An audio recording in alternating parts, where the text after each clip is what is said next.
from Keene in the Shire, the Liberty Media capital of the world, this is Daryl W. Perry, host of FPP Radio News for Tuesday, December 22nd, 2015. Silver is trading at $14.34 per ounce. Gold is valued at $1,080 per ounce. And according to BitcoinAverage.com, the average price of Bitcoin is $440.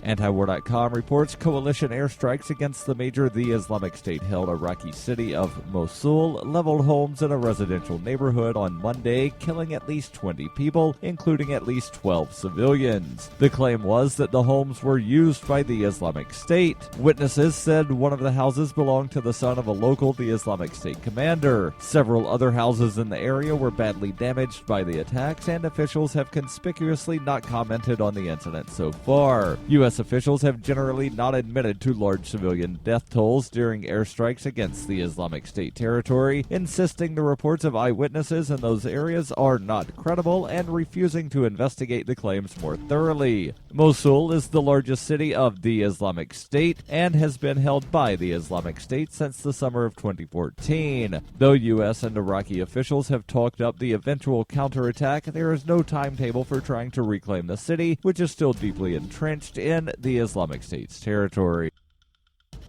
The Daily Decrypt is a Monday through Friday newscast about all the best news in cryptocurrencies and peer-to-peer networks. Know what's hot in the world of digital money, borderless trade, and cutting-edge communications. Available on YouTube, SoundCloud, and Facebook video. The Daily Decrypt is the news of the future.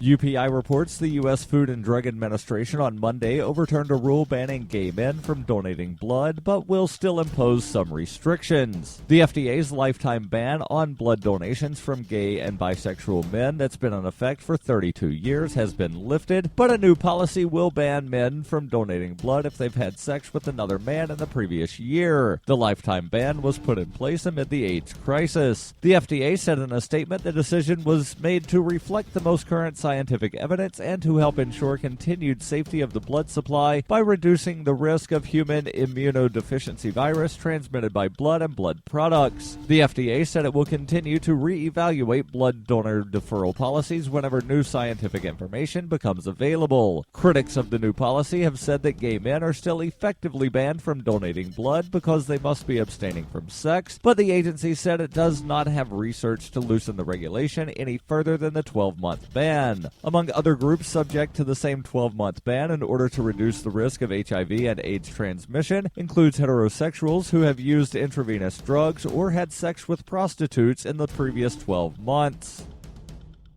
For nearly 40 years, Roberts & Roberts Brokerage has been a trusted source for buying and selling precious metals like gold and silver. They also take Bitcoin for precious metal purchases and have permanently removed the minimum purchase amount for all orders paid in the digital currency. Call Roberts & Roberts today for knowledgeable advice on buying and selling precious metals and a forward-thinking approach to new technologies. 800-874-9760 or visit online at rrbi.co. Reuters reports a Baltimore police officer will face retrial on manslaughter charges over the death of Freddie Gray starting on June 13th, according to a Maryland judge on Monday after the officer's first trial ended in a deadlocked jury. The Maryland State Court's office said in a statement that Judge Barry Williams set the trial date after meeting prosecutors and defense lawyers. Gray's death in April caused protests in the city and intensified U.S. debate on police treatment of minorities. The date for the retrial of Officer William Porter in Baltimore City Circuit Court could snarl prosecutor strategy to use him as a key witness against other officers in the high-profile trial. Porter was the first of 6 officers to be tried in connection with Gray's death from a broken neck sustained while in police custody. A jury was unable to reach a decision last week, and Williams declared a mistrial. Porter faces charges of involuntary manslaughter, second-degree assault, reckless endangerment, and misconduct in office. The trial of the van driver, Officer Caesar Goodson, who faces the most serious charge of second-degree depraved heart murder, is set to begin on January 6th. Prosecutors had hoped to convict Porter and use him as a witness against Goodson and Sergeant Alicia White. Porter testified he passed Gray's request for medical help to them, but none was summoned. This has been FPP Radio News, online at fppradio.com.